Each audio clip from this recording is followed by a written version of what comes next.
UTL solar solar लावणार आणि सबसिडीही मिळवून देणार।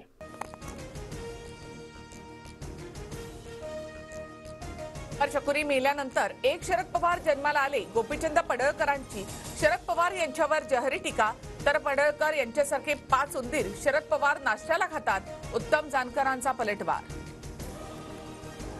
बॅलेट पेपरवर मतदान न झाल्यास जिल्हा परिषद निवडणुकीमध्ये मतदान करणार नाही, मार्कडवाडी ग्रामस्थांची आक्रमक भूमिका।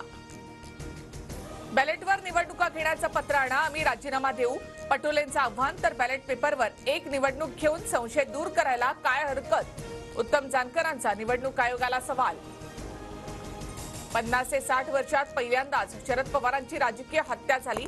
पराभव झाल्यामुळे पवार छोट्या गावात दौऱ्यावर, मार्कडवाडीमधून सदाभाऊ खोतांचा हल्लाबोल। शरद पवारांचा कोंबडा देवाभाऊने कापून खाल्ला, जसं देवापुढे माजलेल्या बोकडांनाच कापतात तसं महाराष्ट्रातल्या प्रस्थापितांना कापावं लागेल, मार्कडवाडीमध्ये भाजपच्या गोपीचंद पडळकर यांचं विधान।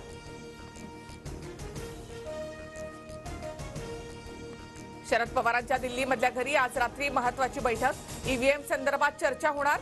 केजरीवाल आणि वकील अभिषेक मनु सिंघवींच्या उपस्थितीमध्ये बैठक असेल।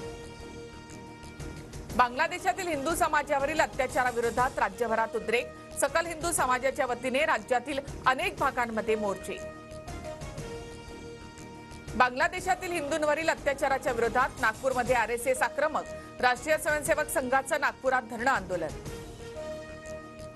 बांगलादेशात हिंदूंवर होणाऱ्या अत्याचाराविरोधात सिंधुदुर्गमधील ओरोस येथे न्याय मोर्चा, तर अमरावतीमध्ये हिंदू संघटनांचं आंदोलन। बीडच्या मसाजोगमधील सरपंच संतोष देशमुख हत्या प्रकरणाला हिंसक वळण, पोलीस आणि आंदोलनकर्ते आमने-सामने, संतप्त जमावाने एसटी बस पेटवली। बीडमधील मसाजोग गावातील आंदोलकांची जरांगे पाटलांनी भेट घेतली, या प्रकरणाची सीआयडी मार्फत चौकशी करण्याची मागणी।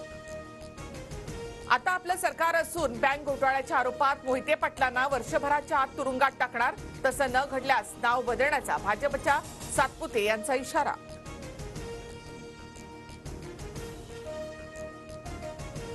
उद्योगपती गौतम अदानी यांनी सागरवर मुख्यमंत्री देवेंद्र फडणवीसांची भेट घेतली, राज्यातील उद्योगांच्या विकासासंदर्भात दोघांमध्ये 1.5 तास चर्चा झाल्याची माहिती। लातूरमधील शेतकऱ्यांना आम्ही नोटीस दिली नाही, महाराष्ट्र वक्फ बोर्डाचं पत्रकार परिषदेमध्ये स्पष्टीकरण, प्रकरणासाठी चौकशी समिती नेमल्याची माहिती। हिम्मत असेल तर सोनिया गांधी राहुल गांधींना खरमरीत पत्र लिहा, बावनकुळेंचं ठाकरेंना थेट आव्हान। कर्नाटकातील सरकारने विधानसभा सभागृहातून स्वातंत्र्यवीर सावरकरांची प्रतिमा काढल्याचा दावा। कुर्ला बस अपघात प्रकरणामधील मृतांचा आकडा 7 वर, तर 49 जखमींवर मुंबईतील विविध रुग्णालयांमध्ये उपचार सुरू।